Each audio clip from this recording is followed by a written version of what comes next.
Chapter 7. Thy will be done. Not my will, but thine be done. Luke 22:42. Not my will, but thine be done. This resignation is not one of blind realization that I can of myself do nothing. The Father within me, he doeth the work. When man wills, he attempts to make something which does not now exist appear in time and space. Too often we are not aware of that which we are really doing. We unconsciously state that we do not possess the capacities to express. We predicate our desire upon the hope of acquiring the necessary capacities in future time. Saying, I am not, but I will be. Man does not realize that consciousness is the Father, which does the work. So, he attempts to express that which he is not conscious of being. Such struggles are doomed to failure. Only the present expresses itself. Unless I am conscious of being that which I seek, I will not find it. God, your awareness, is the substance and fullness of all.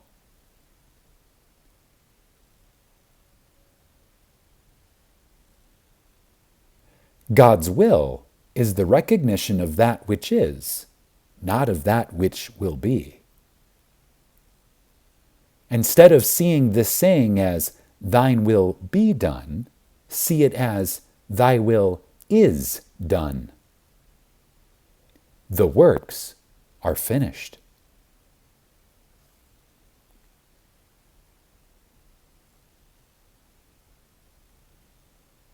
The principle by which all things are made visible is eternal.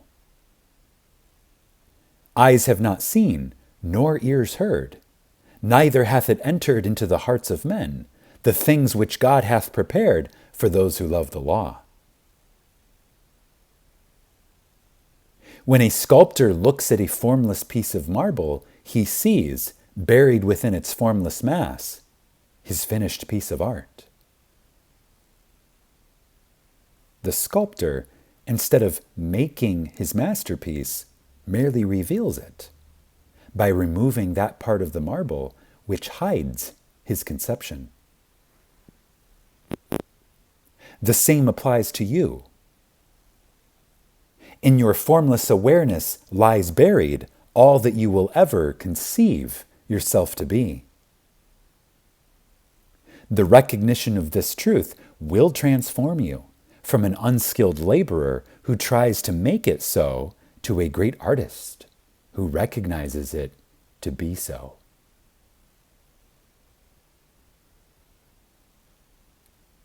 Your claim that you are now that which you want to be will remove the veil of human darkness and reveal your claim perfectly.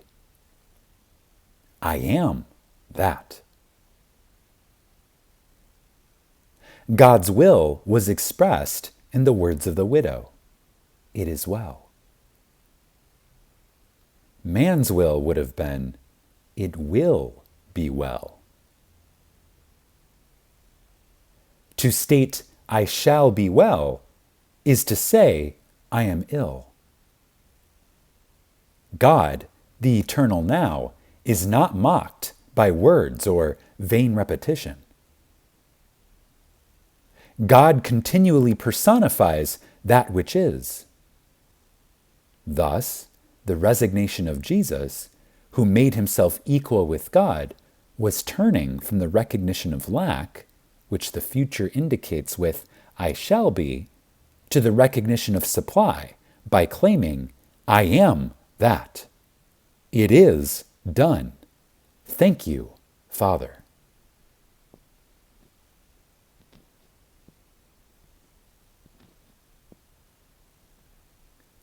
Now you will see the wisdom in the words of the prophet when he states, "Let the weak say, I am strong." Joel 3:10. Man, in his blindness, will not heed the prophet's advice. He continues to claim himself to be weak, poor, wretched, and all the other undesirable expressions from which he is trying to free himself by ignorantly claiming that he will be free from these characteristics in the expectancy of the future.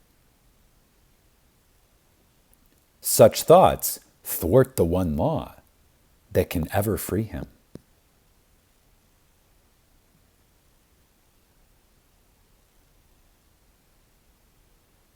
There is only one door through which that which you seek can enter your world.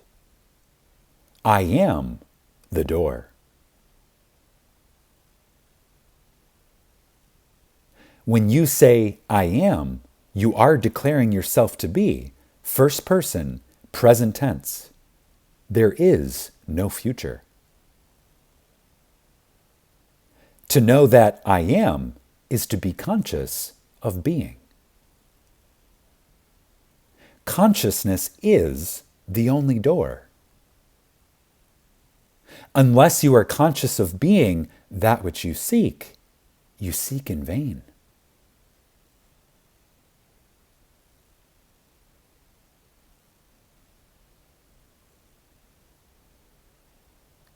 If you judge after appearances, you will continue to be enslaved by the evidence of your senses.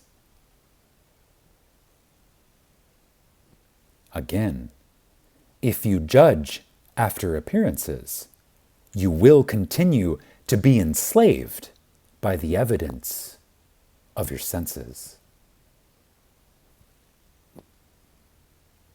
To break this hypnotic spell of the senses, you are told, go within and shut the door. The door of the senses must be tightly shut before your new claim can be honored. Closing the door of the senses is not as difficult as it appears to be at first. It is done without effort.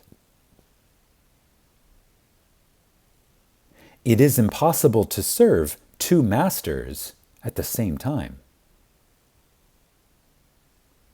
The master man serves that which he is conscious of being. I am Lord and Master of that which I am conscious of being.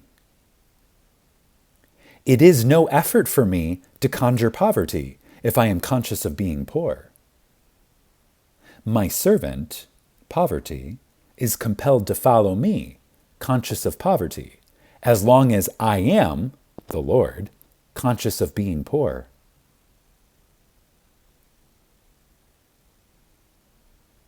Again, it is impossible to serve two masters at the same time. The master man serves is that which he is conscious of being. I am Lord and Master of that which I am conscious of being. It is no effort for me to conjure poverty if I am conscious of being poor. My servant, poverty, is compelled to follow me, conscious of poverty, as long as I am conscious of being poor.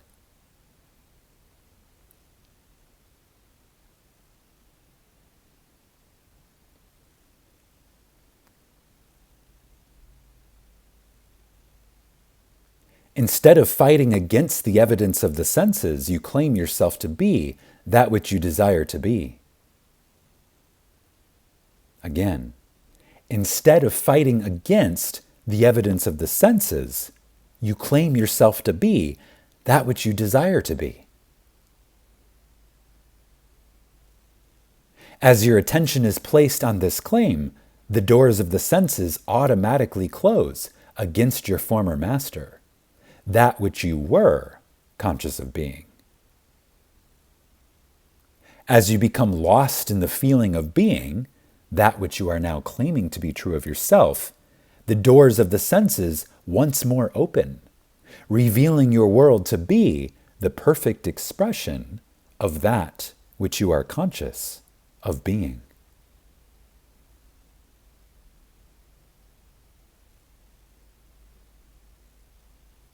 Let us follow the example of Jesus, who realized, as man, he could do nothing to change his present picture of lack.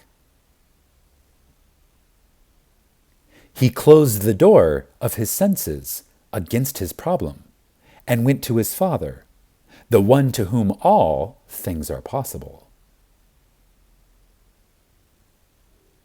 Having denied the evidence of his senses, he claimed himself to be all that a moment before his senses told him he was not. Knowing that consciousness expresses its likeness on earth, he remained in the claimed consciousness until the doors, his senses, opened and confirmed the rulership of the Lord. Remember, I am is Lord of all. Never again use the will of man, which claims, I will be. Be as resigned as Jesus, and claim, I am that.